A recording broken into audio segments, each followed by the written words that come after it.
bitch. Hi, wrestling fans. Thanks for clicking today's Dreaded Rose report. Hey, if things look a little bit different, I'm trying a little bit something different. See how it works. All right, it was recently reported by PWI Insider that the Wrestling Observer newsletter that Undertaker was working down at NXT as an advisor. But, WWE spokesman told the Washington Post that the reports are inaccurate. WWE... the spokesman really didn't have any further comment. He was pressed about whether Taker's in talk with NXT or whatever, but nor did the spokesman say anything about rumors of retirement. Let me turn this thing off. There. Okay. The spokesman had no further comment. And 2015 WWE Royal Rumble presale is going to start... looks like tomorrow, if you got the money. And Ric Flair noted on Steve Austin's podcast that he's recently been filming a scene for Magic Mike 70. How's that? As noted, Kevin Nash, he's starring also in the number 2 movie anyway. Randy Orton confirmed on Twitter that he's filming The Condemned 2 on November 11th. That's why he's been pulled from the European tour, if I hadn't told you. Bob Geigel, who ran the NWA Central States promotion, oftenly referred to simply as Kansas City, passed away Thursday from advanced Alzheimer's disease, and according to the officials of the Cauliflower Alley Club, 90 years old. And it was reported that Brie Bella did not participate in the costume battle royal on SmackDown, and despite being advertised to appear on Raw by a promotional graphic, though, she just wasn't there. She was not the only diva, though, missing from the contest. Eva Marie did not compete as well, and she hadn't wrestled on WWE. I don't know whether just TV or not, but since like September 29th. I don't know what's going on there. She did a handicap match with Cameron, taking on Brie in a 2-on-1 match. I think that's when Stephanie was all mad at everybody. And Triple H spoke at the Sports Legacy Institute's 7th Annual Impact Awards dinner in Boston, Massachusetts on Thursday. The organization advanced study, treatment, and prevention of the effects of brain trauma in athletes and other risk groups. They talk about it, I guess. And former WWE spokesman was there, the superstar, was Christopher Nowinski. And the senior ringside physician, Chris Annan. All right, Randy Orton, of course, has been pulled from the tour next month. Orton was scheduled to face Chris Jericho in street fight matches, but now guess who's taking his place? Bray Wyatt.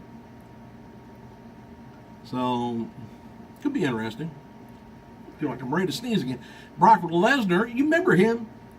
He's the champion. Anyway, he, believe it or not, has been added to the December 29th Raw Verizon Center, Washington, D.C., and Lesnar's also being advertised for December 8th Raw in Greenville, South Carolina.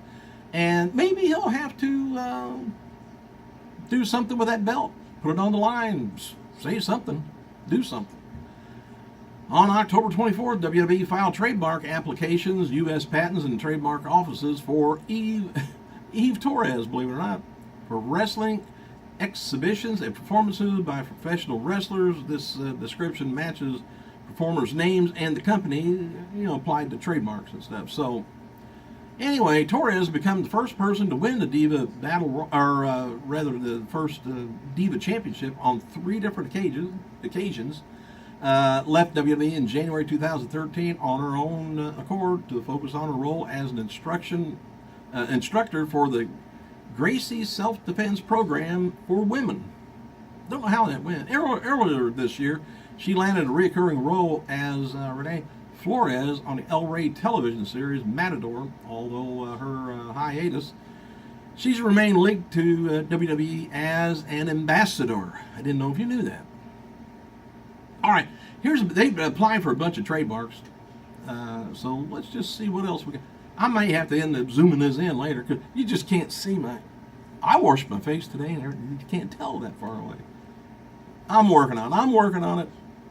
All right, here's a the complete list of recently filed trademarks by WWE. You can kind of read into this if you want. One of them on, this is all in the month of October. Adam Rose, Bo Dallas, Brad Maddox, Brie Bella, C Nation, Eve Torres, Immortals, Just Bring It, Kevin Owens, Naomi, Nikki Bella, The New Day. You see, they haven't done that yet. No Mercy, NWO, New World Order, of course. Paige, Rusev, Slayomi, Stardust, Support the Twins, WCW logo, WWE Battleground, WWE Fastlane, WWE Immortals. That's for toys, by the way, that part. And Y2J. Come on, you want up here? All right. Yeah, here he is. Fortune.com magazine, or website, has published an in-depth profile on Dwayne "The Rock" Johnson today, touching on all parts of his career, as well as his personal life. A little bit of the highlights. Won't take long on this. Hang on. Returning to WWE proved that he could boost WWE business and win back fans who felt he abandoned them for Hollywood. He says, "We set pay-per-view buy rate records and attendance for records for each time he's been back. I think fans realize, wow, you're back. You committed yourself for 3 years, and you don't have to be here. I had the balls to be authentic." And how changing talent agencies from Creative Artist Agency to William Morris Endeavors led to WWE's return. He says, "If I want to be called The Rock, I'll be called The Rock. If I want to go back to wrestling, I'll go back to wrestling." He said, "This is all the same guy."